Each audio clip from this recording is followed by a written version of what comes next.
الذي فضلنا على كثير من عباده المؤمنين بوسيلة مرشد الأمين والصلاة والسلام على سيدنا محمد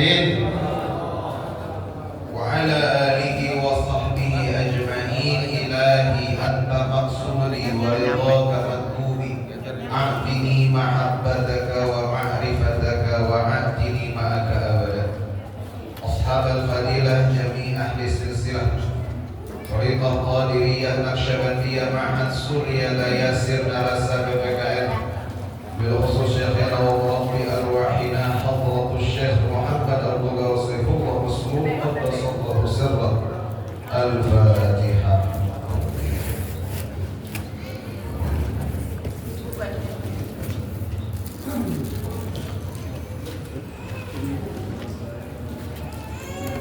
Yang dimuliakan oleh Allah, wabil khusus sekaligus wakil talqin para sahabat Bapak Profesor Kiai Haji Budi Rahmani MSW PhD Al-Amin, dan juga wakil talqin para sahabat Bapak Kiai Haji Luqman Kamil Khosruddin mata Allah bituli hayatihima.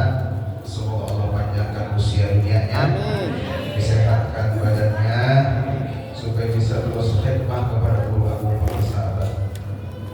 Sahibul Bait yang dimuliakan oleh Allah, Muhammadiyah, DKM Masjid Nurul Huda dan ikhwan akhwat Bogor Merah Putih Al-Negeri yang telah menjadi wasilah kita semua sama-sama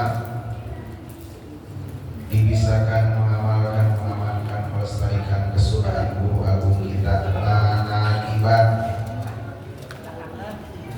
Alhamdulillah kita telah dibisakan menggenggam keberkahan di bulan Sya'ban dengan wasilah melaksanakan sholat nisfu.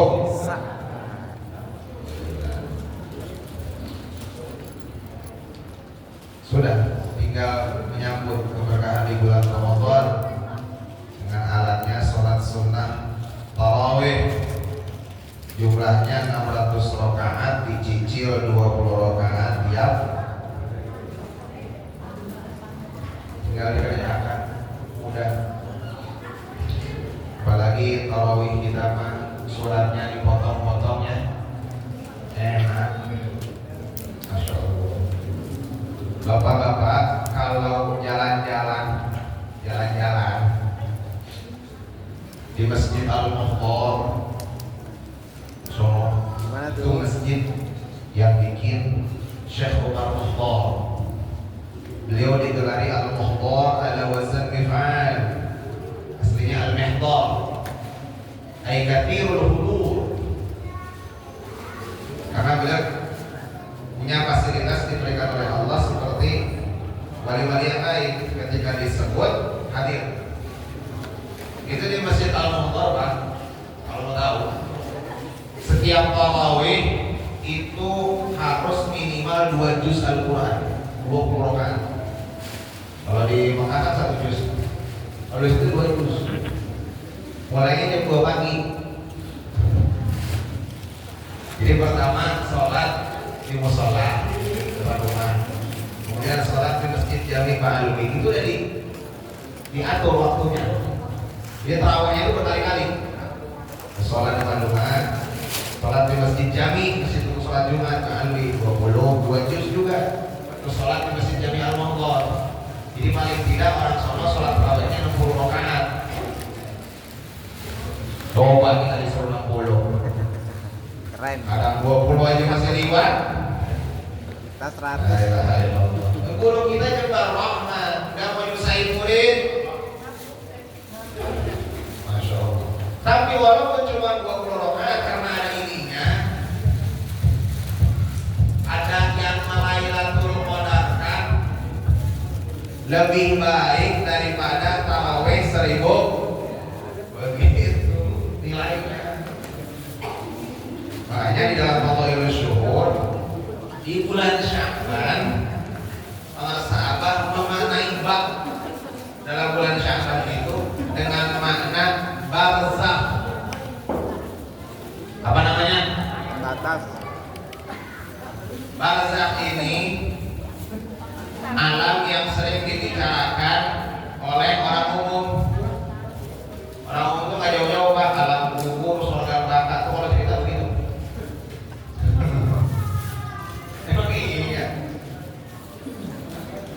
Makanya semua orang beriman yang sudah memiliki kalimat iman, kalimat la ilaha tidak akan masuk ke alam barzakh. Hanya pengumuman kepulangan seseorang di masjid atau di mana-mana itu pasti begini ngomongnya, inna lillahi wa inna ilaihi raji'un, telah berpulang ke rahmat, bukan telah berpulang ke alam barzakh. Ya, akur. Semua musola begitu pasti telah berpulang ke rahmat. Tidak ada saya pernah dengar pengumuman inna lillahi wa inna ilaihi raji'un telah berpulang ke alam barzakh. Tidak ada, pasti ke rahmat. Karena emang alamatnya ke sana. Ulama zaman dulu itu sudah ngeset kalimatnya begitu. Rahmatullah itu la ilaha kembalikan ke sono. Masya Allah. Cuman tadi dikeluar dari mulutnya sendiri, tapi dia gak sadar apa yang dia bicarakan. Beruntung kita dibangunkan. Anas dunia, kita matu kita bangun. Kita sudah dibangunkan. Kata para sahabat, talqin itu menghidupkan orang mati hatinya, membangunkan orang tidur hatinya, kan begitu. Yang dimaksud barzakh di sini, ini para sahabat memberikan pemahaman. Abah mengutip ayat Al-Quran, ya ayyuhalladzina amanu stajibu lillahi wa lirasulihi idza da'akum lima yuhyikum. Hai orang-orang yang beriman, jawablah panggilan Allah dan Rasulnya ketika mereka mengajak kamu terhadap apa-apa yang menghidupkan kamu. Di sini asbabun nuzulnya Ubay bin Ka'ab ketika sholat dipanggil sama Nabi. Tapi Ubay bin Ka'ab gak langsung batalin sholatnya, selesaikan sholatnya dulu, padahal sholatnya sholat sunnah. Lalu Nabi bertanya, ketika sholat selesai, datang ke Nabi, Nabi tanya, mana ada apa yang membuatmu lambat memenuhi panggilanku? Saya sedang sholat ya Rasulullah. Turun malaikat Jibril menyampaikan ayat ini. Artinya panggilan Allah dan utusannya tidak boleh dientar-entarin. Makanya itu sunnah agung kita, sholat awal. Di antaranya itulah pengamalannya. Allahu Akbar, Allahu Akbar. Sudah di sejadah. Tidak hare-hare. Sigap apa? Di ayat yang lain mesti menjawab panggilan Allah dan Rasulnya kepada hal-hal yang menghidupkan kita. Apa? Allah meneruskan firman selanjutnya, wa'lamu, ketahuilah, annallaha yahulu bainal mar'i wa qalbihi. Sesungguhnya Allah itu yahulu, ada di antara. Yahulu seakar kata dengan haul. Haul itu ada 3 makna. 1, haul kekuatan. Makanya kita ngomongnya la haula wala quwata illa billah. Tidak ada daya, tidak ada upaya. Atau satu lagi haul maknanya temu tahun. Orang meninggal, pulang rahmatullah, memperingati, jadinya haul. Ada lagi haul yang ini. Haul ini ada maksudnya di antara. Ini kealimannya bangsa. Bangsa sahabat seperti dalam tulisannya menunjukkan beliau orang alim. Beliau menyatakan ayat ini memakai balaghah isti'arah, tasrihiyah, tabariyah. Ini kan orang bingung isti'arah apa? Coba. Ini bukti beliau ahli ilmu. Karena mustahil jadi mursyid, apalagi mursyid kamil mukamil kalau orang jahil, itu mustahil. La yang bagi lil fakirin an yatasadda li irsyadin nas illa an a'tahu Allahu ilman ulama wa siyasatal muluk wa hikmatal hukama. Di dalam Zainul Dani, Syekh Abdul Qadir Al-Jilani mengatakan tidak boleh seorang murid menampilkan diri atau ditampilkan oleh Allah menjadi mursyid, memberi irsyad kepada orang kecuali ada 3 syarat. Di antaranya 1, Allahu ilman ulama. Allah beri dia ilmunya ulama. Para sahabat memaknai kalimat Syekh Abdul Qadir ini, maksudnya ilmu ulama itu bukan alim doang, tapi ilmu ulama. Semua ulama yang ada di kolong langit, yang ada di atas muka bumi ini dikumpulkan ada di beliau. Masya Allah. Sampai Syekh Abdul Qadir waktu itu ditanya oleh 80 ulama fikih, setiap ulama fikih membawa masalah yang sudah mentok, tidak ada jawabannya. Jadi 80 masalah. Di dalam Qobah kan semua masalah itu tidak ada yang sempat ditanyakan, terjawab semua dengan ngobrol. Sampai dalam Qobah ulama fikih itu merobek-robek bajunya, maksudnya malu. Kalau dirobek-robek depan itu bukan malu. Dulu Abah itu dengan si tunggu datang kepada Abah bawa 28 masalah. Masya Allah. Tidak ada yang ditanyakan, habis dengan ngobrol. Para sahabat punya buku Saifullah Masrur menjawab 165 permasalahan. Masya Allah. Guru kita hari-hari. Di antara maksudnya isti'arah itu metafora.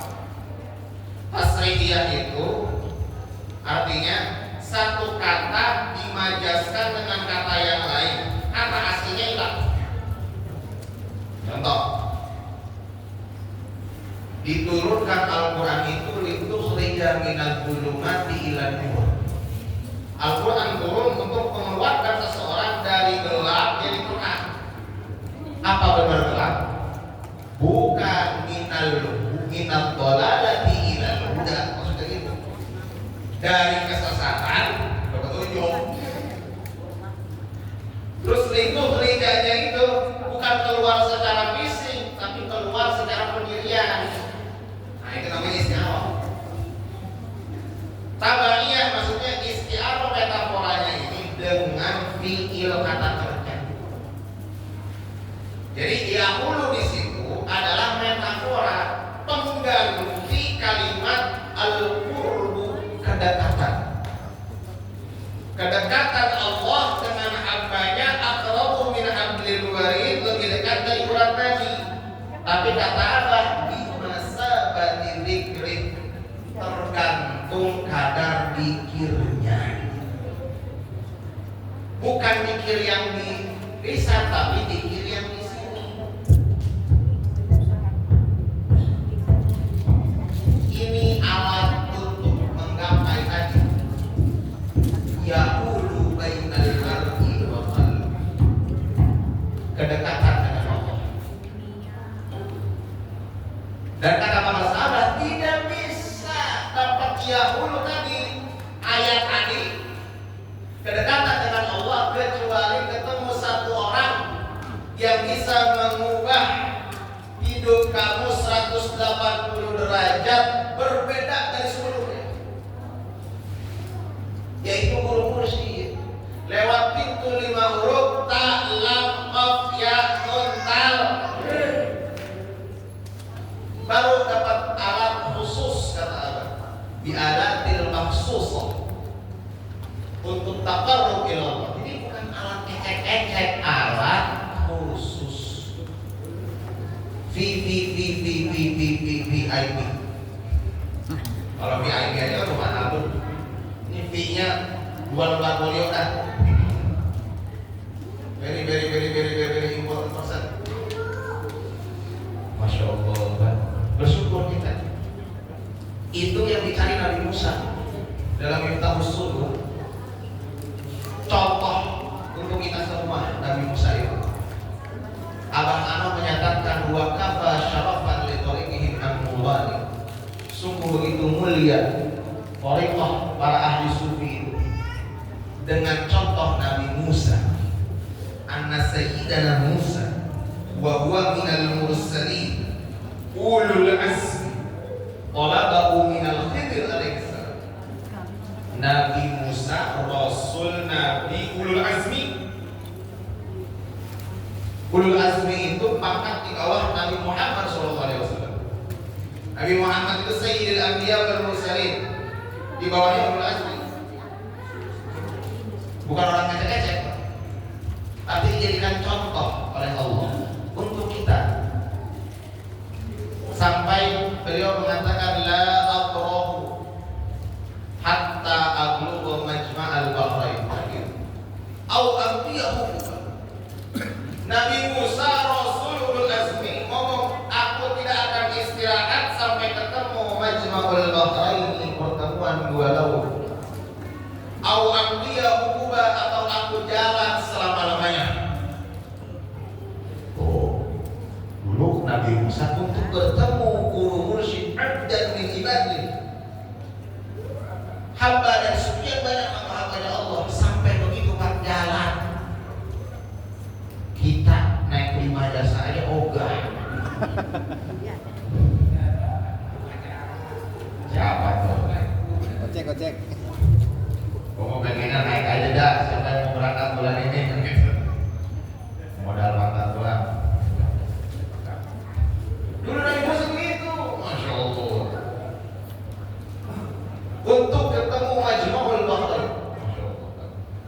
Saya mendapatkan keterangan Majma'ul Bahrain ini ketika di Mus'ala Al-Abu dengan Roh Ali. Majma'ul Bahrain itu bukan hanya lautan syariat dan lautan hakikat bertemu di thariqah, tapi lautan bahrul qadiriyah, lautan qadiriyah wa bahrul naqsyabandiyah, bertemu ketika orang sudah ditalqin la ilaha illallah, menjadi bahrul wilayah, lautan wilayah. Bukan hanya itu, tapi bahrul Muhammadiyah. Itulah yang disampaikan oleh Abah Anom ketika Abah Aos datang untuk meminta talqin fikir. Apa kata Abah Anom? Katanya dari Muhammadiyah ya. Dulu beliau Muhammadiyah. Sudah tahu, sudah mengamalkan thariqahnya begitu. Nah kan kita sejak bujang, kalau kata orang Betawi gitu. Sejak bujang. Kalau sejak bujang itu kata apa tuh? Sejak bujang Muhammadiyah mah ada thariqahnya ya. Belum, tidak ada di Muhammadiyah mah thariqah. Apa gitu? Namun tuh thariqah sama mau mereka diamalkan. Kalau tidak ada thariqahnya mau apa yang diamalkan? Nih kitabnya Jami Usul Auliyah. Di situ ada tentang thariqah Muhammadiyah. Anna talqina dzikri fi thariqatil Muhammadiyah wifqu sunnatin nabawiyyah. Masyaallah. Sesungguhnya talqin dzikir di thariqah Muhammadiyah itu sesuai selaras dengan sunnah Kanjeng Nabi Muhammad sallallahu alaihi wasallam. Ini kan thariqah Muhammadiyah, Pak. Masya Allah. Enak ya? Mahal ini. Bukan. Makanya guru-guru itu majrul hikmah min abhuril Muhammadiyah. Kerana hikmah dari lautan hikmahnya Kanjeng Nabi Muhammad. Lautan hikmah Kanjeng Nabi Muhammad itu ini amalan ke Muhammadan ini. Amalan Kanjeng Nabi Muhammad ini yang dulu diamalkan di Masjidil Haram. Kita udah tinggal syukurnya ya Pak ya. Ini amalan mahal. Cuma dengan ketemu guru mursyid dapat. Mudah-mudahan kita semua diistiqomahkan dalam mengamalkan melestarikan kegiatan mahasiswa oleh segala sampaikan dengan istiqomah dengan karamah para sahabat Al-Fatihah. A'udzubillahi minasyaitonir rajim. Alhamdulillahirabbil alamin arrahmanir rahim maliki yaumiddin. Iyyaka na'budu wa iyyaka nasta'in ihdinas siratal mustaqim siratal ladzina an'amta 'alaihim Assalamualaikum warahmatullahi wabarakatuh.